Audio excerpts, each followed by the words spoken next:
Bayangkan ini, saudaraku, 36.000 pasukan Muslim, dikepung lebih dari 150.000 pasukan Romawi. Secara hitungan, ini bukan perang. Tapi sejarah menulis sesuatu yang tidak bisa dijelaskan angka. Di sebuah lembah berangin di Syam, 6 formasi kecil kaum muslimin berdiri seperti garis tipis cahaya menghadapi gelombang baja Romawi yang menutup seluruh horizon. Romawi datang dengan jumlah, tapi Muslim datang dengan arah. Di barisan depan berdirilah lelaki yang ketenangannya lebih tajam dari pedang yang ia genggam. Khalid bin Walid radhiyallahu anhu. Panglima yang hatinya tak pernah gentar selama ia tahu bahwa perjuangannya benar.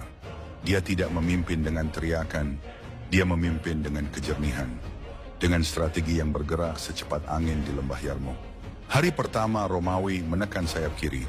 Hari kedua mereka memukul sayap kanan. Hari ketiga, sebagian pasukan Muslim bahkan terdorong mundur hingga mendekati tenda pasukan. Debu naik ke langit, kuda-kuda gelisah, lantunan takbir bercampur rasa gentar. Di titik ini, manusia biasanya runtuh, tapi tidak di Yarmouk. Saat pasukan mundur, perempuan-perempuan Muslim keluar dari tenda. Bukan untuk lari, tapi untuk membangkitkan. Ada yang membawa tiang, ada yang membawa pedang, ada yang hanya memegang batu. Tapi suara mereka, itu yang mengguncang lembah. Majulah, jangan pulang membawa malu kepada kami. Teriakan itu tidak hanya mengubah langkah, itu mengubah sejarah. Di antara mereka ada Khawlah binti Al-Azwar, yang turun bertempur hingga Romawi mengira ia seorang lelaki karena keberaniannya. Pada hari kelima, ketika matahari baru memanjat tebing, Khalid bin Walid melihat celah kecil di antara dua pasukan Romawi. Celah yang tidak terlihat oleh mereka yang sibuk dengan jumlah, tapi terlihat jelas oleh mereka yang hatinya jernih. Ia kumpulkan 4.000 pasukan berkuda, inti dari kavaleri Muslim. Mereka memutar naik ke bukit, lalu menuruni lembah seperti badai yang dilepas dari langit. Serangan itu memecah sayap Romawi.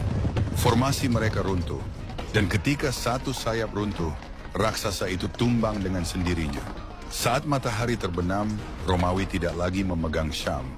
Imperium itu jatuh oleh pasukan yang jumlahnya bahkan tidak sampai seperempatnya.